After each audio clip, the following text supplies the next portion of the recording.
Hey guys, I've been promising a lot of you videos that we're doing on our bathroom because I'm getting more questions than I can answer. So we're just going to do just a very quick tour. We've put in the new door here. It used to open out, so you had to go halfway into Texas to shut the door. My kids have reminded me that the previous lock did lock, but apparently because we had to go between two states to use the restroom, I think sometimes we forgot to lock it.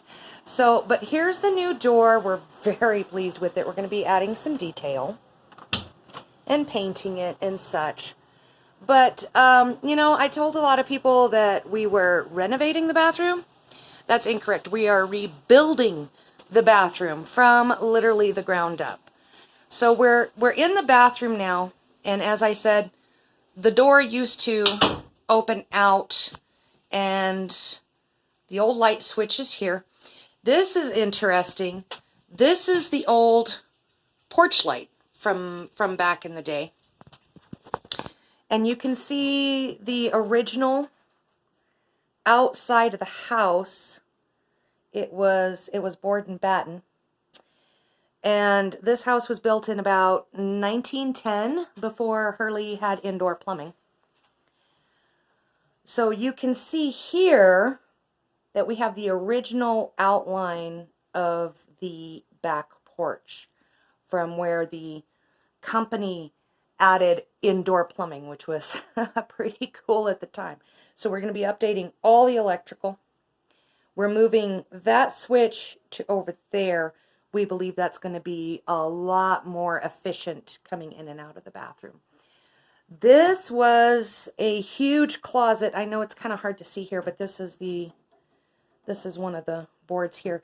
And you can see that the closet used to come all the way out to the edge of the door, which is one reason they did not have a light switch over here.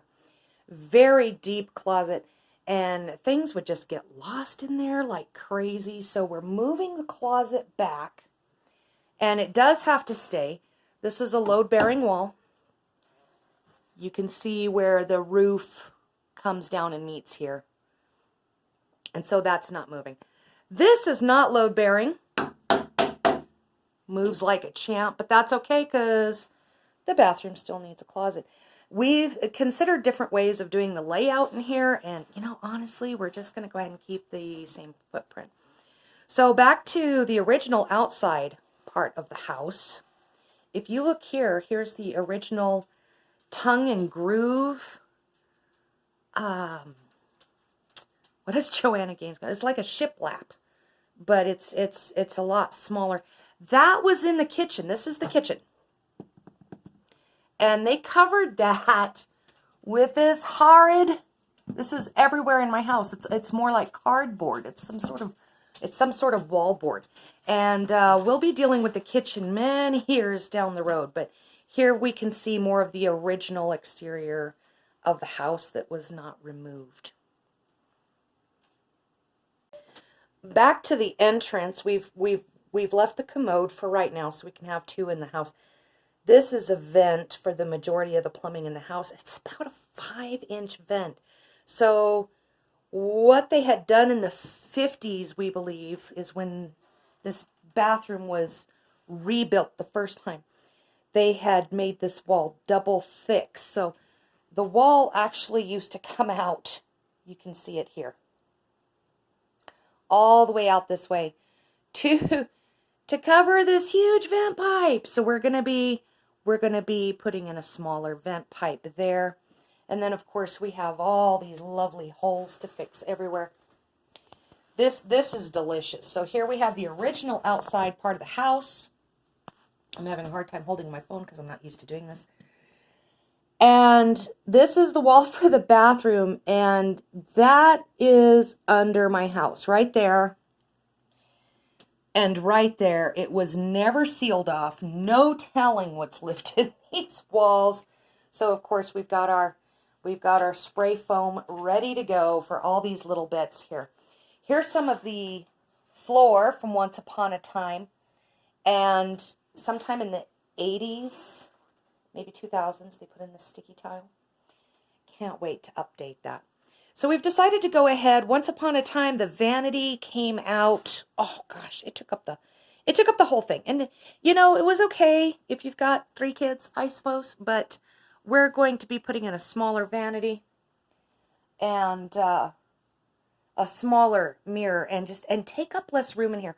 I want there to be able to somebody walk in here with a walker or a wheelchair. When I was in a walker, because of my spine, I would have to come in here because I couldn't get to my bathroom, and my knuckles would scrape every single time I walked through a door. And that's when Lauren and I decided we needed 3 doors in as many places as possible. Now, yes, we've got a child's gate here because our little dog is not the brightest. So we don't want her falling in. The shower pan was here, and it was double thick. You could see where it had been laid twice. And there was absolutely no waterproofing whatsoever. Nothing. Here is the back of the electrical box to our entire house, hanging on by tiny little nails in 100-year-old clapboard. And there was a piece of plastic protecting the electrical from the shower that had no waterproofing. Think about that. No insulation anywhere. I did take a small video. I might add that to the end of this. We did find the insulation in the original exterior wall. And it was tar paper and burlap. Yay! We've reclaimed as much of the wood as we can, and we're going to be reusing that. Look, no kickers. None. No kickers. I told Lauren I cannot wait to put kickers in here so we have a place for the toilet paper.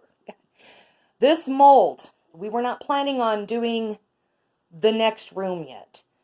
But we've got to take out this, you know, here it is. It's junk. It's not even drywall. So this piece is going to be replaced, and we will deal with that room when we get to that room. These old houses, you know, they're a can of worms. You just have to be prepared for everything. This rot here, that was underneath the vanity. I was going to try to salvage the vanity, but you know, it was built into the house, and we tried to take it out gentle, and it didn't work. And then, so we started in on this floor, and you could see it's just toothpicks from years of lack of weatherproofing. Some joists need to be replaced. Plenty of things need to be rebuilt. Now, the sewer.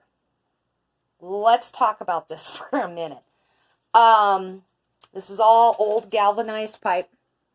Somebody updated this in the 80s.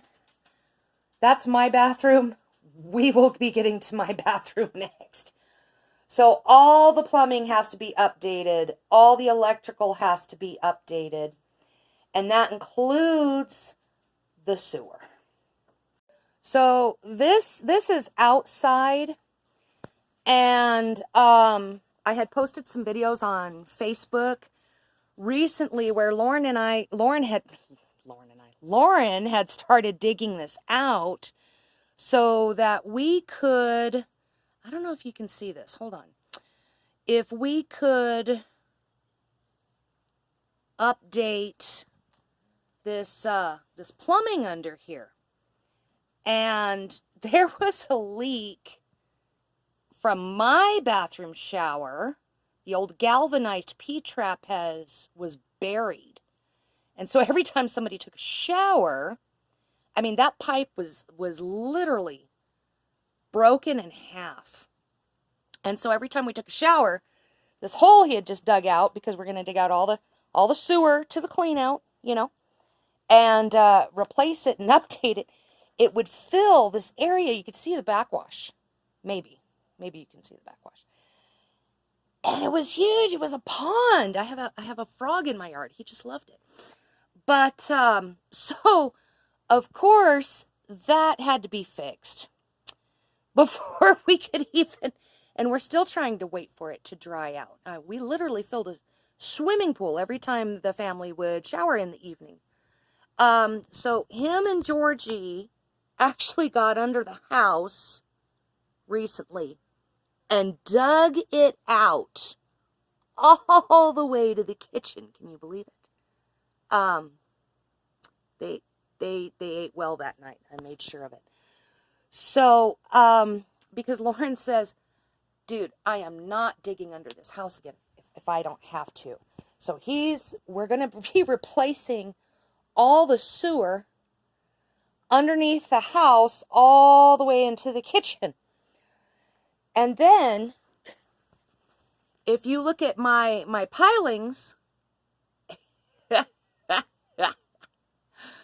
so most of this was rotted, and we're getting ready to jack up this edge of the house because it's been falling and redo the pilings. We have to dig out holes and put in some concrete for the foundation for our pilings, because there isn't any, and it's incredibly unstable. And so now I know where a lot of the cracks in my ceiling have been coming from. So I hope that answers some of y'all's questions. I'm doing this on YouTube because it's easier to load it up. And I love you all, and hopefully we'll get this thing done before I'm dead. Bye.